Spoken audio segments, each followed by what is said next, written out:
Invité de l'entretien du jour sur Ankara, M. Ramtan Lamamra, commissaire à la paix et à la sécurité de l'Union africaine.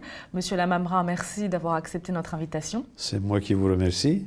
On va parler avec vous évidemment de la situation au Mali. On dit que des djihadistes maliens se réfugient au Darfour. Est-ce que vous avez des informations concernant ces faits? Et d'autre part, est-ce que le Mali a l'intention de déposer une requête auprès de l'Union africaine?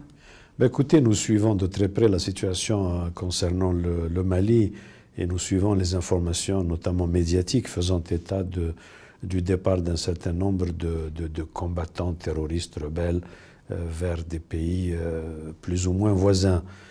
En l'occurrence, l'occasion m'a été donnée de discuter de cette question avec le ministre des Affaires étrangères du Soudan et il affirme que son gouvernement a procédé à des vérifications et qu'il n'en est rien. Ceci dit, évidemment, dans les grandes immensités désertiques caractéristiques de cet espace sahélo-saharien, tout est possible. Et le Mali s'apprêterait à déposer une requête auprès de l'Union africaine. Que compte faire l'Union africaine? Je peux vous dire, le Conseil de paix et de sécurité, le 25 janvier dernier, réuni au niveau des chefs d'État et de gouvernement, a adopté une résolution couvrant tous les aspects de la situation. Et l'une des demandes qui a été faite à la Commission par le Conseil, c'est une réunion du Mali avec l'ensemble de ses voisins. Elle devrait avoir lieu quand, cette réunion? En mars prochain, nous espérons, et à Nouakchott, en Mauritanie. Comme vous savez, la Mauritanie étant le pays qui a la frontière la plus longue avec le Mali. Monsieur Lamamra, la communauté internationale a promis une enveloppe de 455 millions de dollars pour une enveloppe qui est destinée donc à la MISMA, la force africaine au Mali, à l'armée malienne également, à l'assistance humanitaire. On est quand même loin des 960 millions de dollars estimés par la CEDEAO pour subvenir aux besoins de la MISMA, aux besoins des forces maliennes sur un an. De mon point de vue, il s'est agi d'essayer naturellement de collecter les contributions les plus larges possibles, les plus nombreuses possibles, pour tenir un maximum de 6 mois.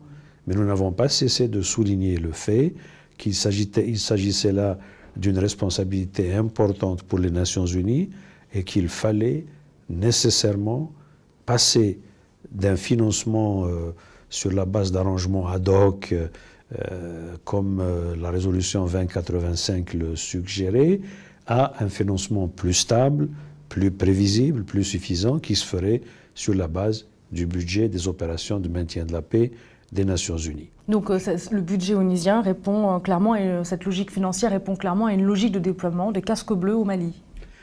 Oui. Vous savez, la doctrine qui prévaut au niveau de l'Union africaine est qu'il s'agit de déployer en soutien à la paix et que par conséquent, très tôt, il est parfois nécessaire de déployer des opérations à titre préventif avant même qu'il y ait un cessez-le-feu, de sorte que de proche en proche, nous puissions accompagner sur le terrain les parties en vue de consolider chacune des étapes. Alors ça, c'est une volonté de la France et des États-Unis de voir les casques bleus se déployer sur le territoire malien. Vous n'y voyez pas là un moyen pour la France de légitimer sa présence au Mali sous couvert du cadre légal onusien? La décision du Conseil de sécurité 2085 a été adoptée sur la base du concept stratégique adopté par l'Union africaine le 19 octobre dernier à Bamako.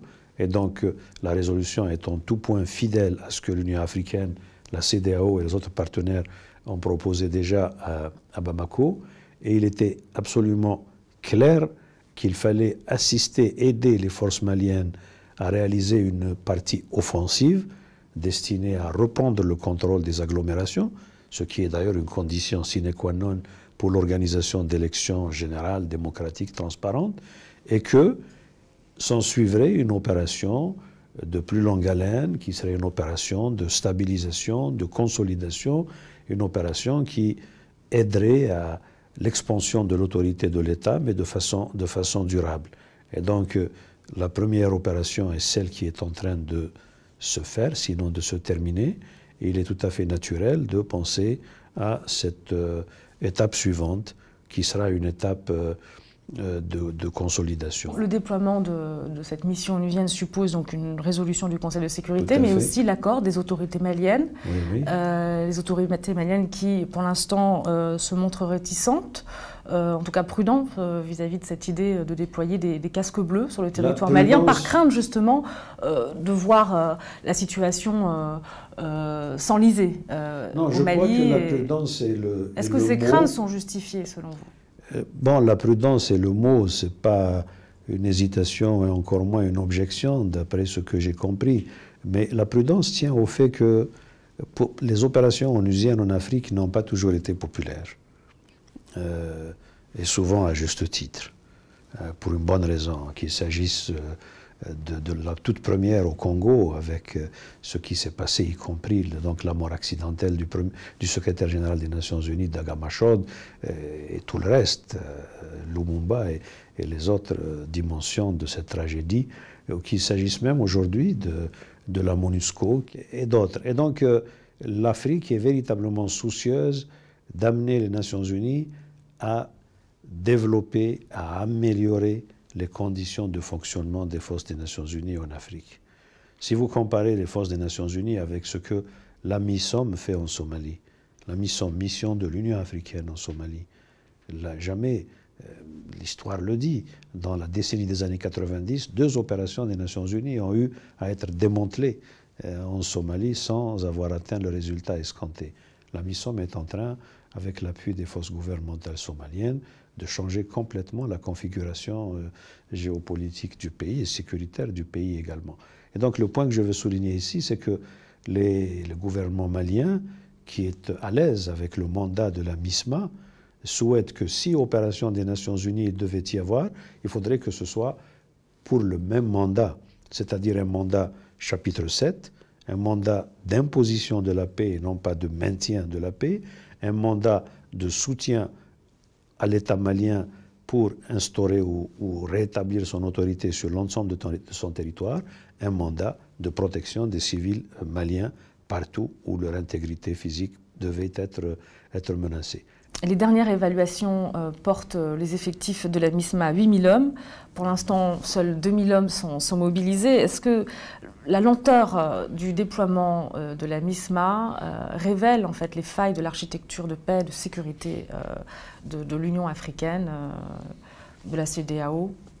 Non, vous l'appelez lenteur, je l'appellerai des délais incompressibles lorsque nous agissons dans les circonstances qui sont les nôtres. Oui, de toute opération, il faut tirer des leçons. Vous savez que la force africaine en attente, telle que nos chefs d'État en ont décidé, prévoit 5 brigades régionales, 5 000 soldats par brigade. Mais à l'intérieur de chacune de ces brigades, il doit y avoir une capacité de déploiement rapide. Alors, si nous pouvions, au cours de l'année 2013, et nous avons mandat pour tout faire pour y arriver, si nous devions réussir à mobiliser un bataillon pour chacune des 5 régions, avoir ce volant de manœuvre de 5 bataillons qui nous permettrait de déployer rapidement, notamment dans les situations justement où des rébellions armées déclenchent des opérations, qu'il s'agisse de ce qui s'est produit en République centrafricaine ou évidemment de cette tentative des groupes terroristes et rebelles d'aller vers la conquête de Sévaré, Mopti et peut-être de Bamako même. Je voudrais vous entendre clarifier ce point. La MISMA va intervenir sur le front des combats et à la fois sera une mission de sécurisation et de paix au Mali? Le mandat politique, c'est que la MISMA a une mission d'intervention et de combat. Monsieur Ramtan Lamamra, commissaire à la paix et à la sécurité de l'Union africaine, merci pour cet entretien. C'est moi qui vous remercie. Un entretien que vous pouvez retrouver sur notre site internet www.alkaratv.net.